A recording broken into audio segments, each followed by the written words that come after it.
Good morning guys, in front of me is ULEFONE Armor 17 Pro, and let me show you how to change wallpaper on this device.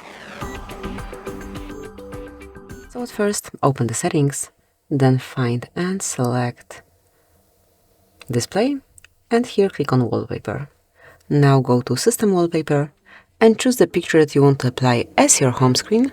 So it can be, for example, this one, that one. Just choose the one that you like the most. You can also create here desktop and lock screen preview to see if you like it or not. And let me pick, for example, this one. Then tap on application and finally decide if it's for your home screen only, just your lock screen, or both. And that's it, that will be all. As you can see, it is set. Thank you for watching. Please subscribe our channel and leave the thumbs up.